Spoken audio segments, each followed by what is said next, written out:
श्री स्वामी समर्थ सगळ्यांना. लातूरमधील एक भयंकर घटना समोर आलेली आहे. एका 6वीत असलेल्या चिमुरडीने स्वतःच्या हॉस्टेलच्या खाटेवरती उभं राहून 50 रुपयाच्या टावेने गळफास घेतला आहे, अशी त्या जवाहर नवोदय विद्यालयाचं सांगणं आहे. हे शक्य आहे का? कोणीही हे मान्य करू शकत नाही. जर तिने फाशी घेतली असेल तर तिच्या अंगावर भरपूर जखमा आहेत. त्या जखमा कसल्या आहे? आणि इतकी छोटी चिमुरडी 6वीतली ती 50 रुपयाच्या टावेलाने गळफास घेऊ शकते का? काय लपवलं जात आहे ह्या नवोदय विद्यालयाकडून? कारण की तिचा आदल्या 2 दिवसापूर्वीच तिच्या आईवडिलांना फोन आला होता. कसल्याही प्रकारचं तिच्यावर दडपण नव्हतं, काहीही नव्हतं. मग अचानक असं काय झालं की तिने गळफास घेतला?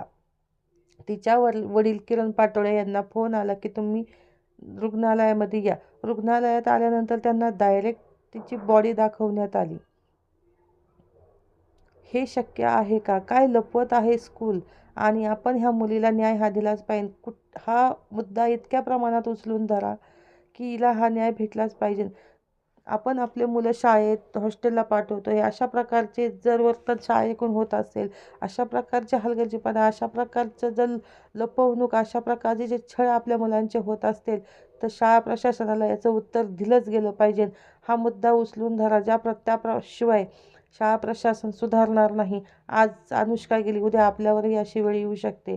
त्यामुळे हा मुद्दा जास्तीत जास्त उचलून धरा आणि अनुष्काला न्याय मिळवून द्या. अनुष्काला हा न्याय मिळालाच पाहिजे. काय झालं असेल त्या चिमुरडीला? कशाप्रकारे तिचा गळफास? का म्हणून शाळा प्रशासनाद्वारे अशा प्रकारचं कृत्य केलं आहे? याचं उत्तर आपल्याला भेटलंच पाहिजे.